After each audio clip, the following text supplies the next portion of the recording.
Pourquoi tu es obligé de réussir? Pourquoi je suis sûr que tu réussiras? Tel est le sujet que nous allons aborder aujourd'hui. Déjà d'emblée, comme d'habitude, laisse ton commentaire, mot de manuel et un like seulement à la fin de la vidéo si cette vidéo elle va t'aider d'une manière ou d'une autre. Pourquoi je suis sûr que tu réussiras?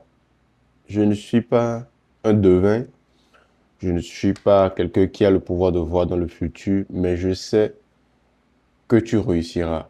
Et ce n'est pas une vidéo de motivation, c'est une vidéo, comme d'habitude, d'explication et d'information, parce que c'est seulement les informations qui peuvent t'amener à prendre les bonnes décisions. Et les bonnes décisions donneront forcément de bons résultats. Pourquoi je suis sûr que tu réussiras? Je suis sûr que tu réussiras parce que tu feras exactement ce qu'il y a lieu de faire pour réussir. Maintenant, qu'est-ce que réussir en fait? Si je te demande aujourd'hui, c'est quoi réussir? Pour certains, réussir, c'est passer un examen. Peut-être pour certains, réussir, c'est se marier. Pour certains, réussir, c'est voyager.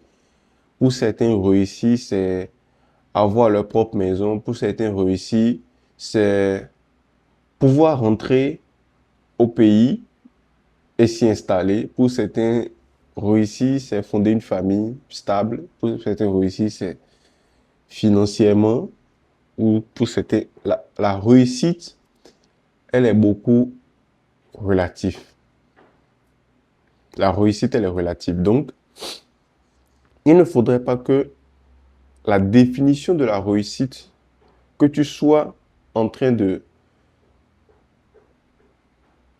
désirer actuellement, soit une définition de la réussite qui ne t'appartienne pas.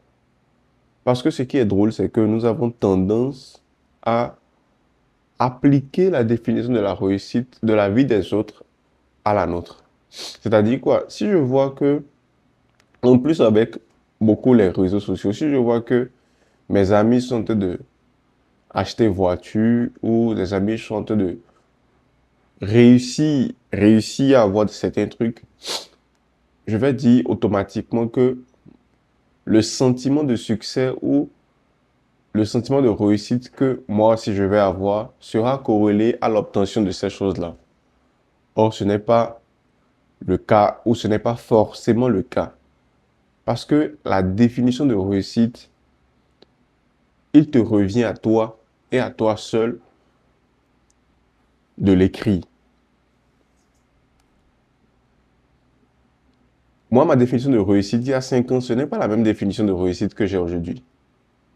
Il y a 5 ans, pour moi, réussir revenait à finir mes études et rentrer au pays, m'installer et puis exercer dans la fonction dans laquelle j'étais. Mais il s'est fait que cette définition-là, elle change avec le temps.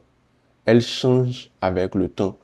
Avec les gens que j'ai dû côtoyer, avec les informations que j'ai reçues et avec les expériences que je suis en train de acquérir et par lesquelles je passe dans ma vie. Aujourd'hui, je suis un père de famille d'une fille qui est née en dehors de mon pays natal, c'est-à-dire au Brésil. Et de par cette expérience, de par cet événement qu'il y a dans ma vie, la définition de réussite que j'avais, elle a totalement changé. Et elle ne peut pas être la même définition de réussite que mes parents ont pour moi, ou que peut-être mes frères et sœurs ont pour moi, ou que peut-être mes amis avec pour moi. Parce que moi seul connais mes réalités et moi seul peux définir une définition de réussite qui est en adéquat avec ma vie. Ça, c'est le premier point sur lequel je veux aborder. Et je suis sûr que si tu fais cela, tu pourras réussir à tout coup, à tout prix. Parce que c'est comme si tu disais, moi, je vais réussir seulement à partir du moment où je serai médecin.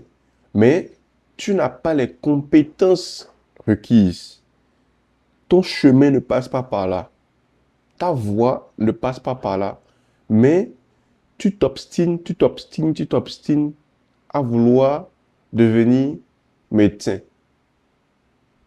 Et quand tu seras médecin, et si Dieu fait que tu deviennes médecin, parce que ce n'est pas forcément que tu deviendras médecin, parce que l'obstination n'est pas synonyme forcément de réussite. L'obstination, vouloir percer le mur avec un crayon, ce n'est pas forcément que tu vas y arriver. Ça va durer. Et si tu y arrives un jour, qu'est-ce qui te garantit que ce qui est derrière le mur là, c'est vraiment ce que tu cherches? Qu'est-ce qui te garantit que ce qui est vraiment derrière ce mur là, c'est vraiment ta définition de la réussite? Revois, il faudrait que tu resignifies, il faudrait qu'on resignifie nos différentes définitions de la réussite en accord avec nos vies et en accord avec ce que nous sommes en essence et ce que nous sommes ici pour réaliser. Ce n'est pas si difficile à faire. Il suffit de faire une rétrospection. Qu'est-ce que je veux pour ma vie? Qu'est-ce que je veux pour ma vie de telle en sorte que même si il n'en venait aucun bénéfice financier, aucun bénéfice euh, social, je, je voudrais cela forcément. Parce que c'est généralement les deux choses que nous voulons quand nous associons nos sentiments de réussite. Nous disons, ah, quand je vais réussir, j'aurai de l'argent, ou quand je vais réussir, j'aurai beaucoup de personnes qui me suivent, ou j'aurai beaucoup de connaissances. Non.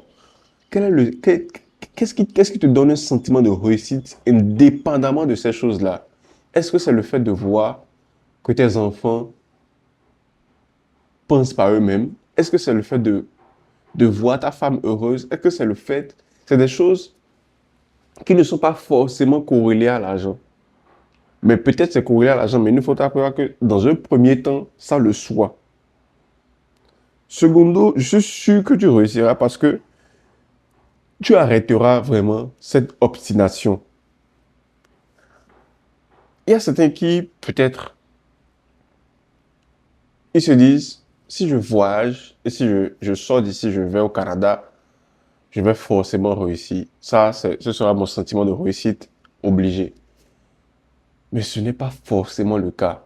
Et ils s'échinent, ils prennent le temps, ils dépensent toute leur énergie vitale, financière, émotionnelle dans un projet qui n'est pas forcément le leur.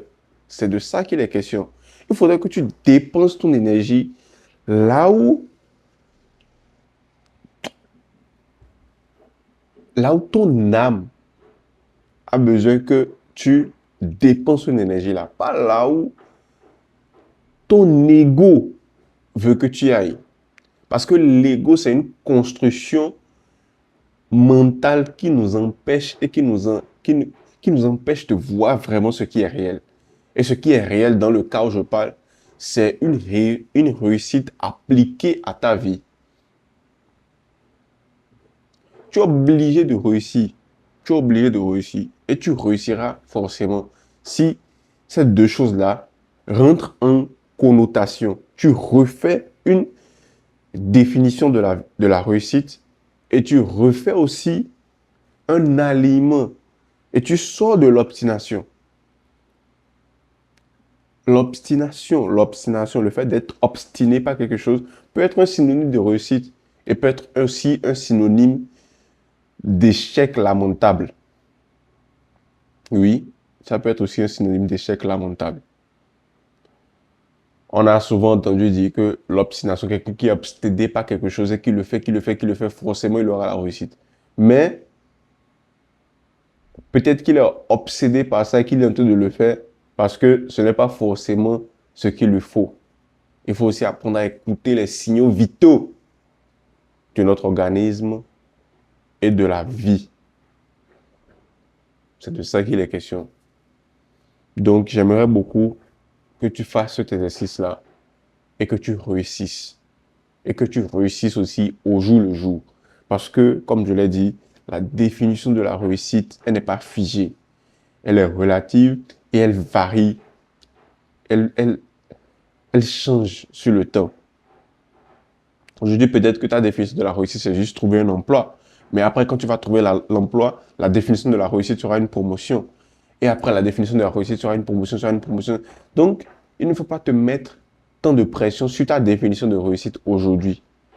Pose-toi la question, est-ce que c'est vraiment ce qu'il me faut?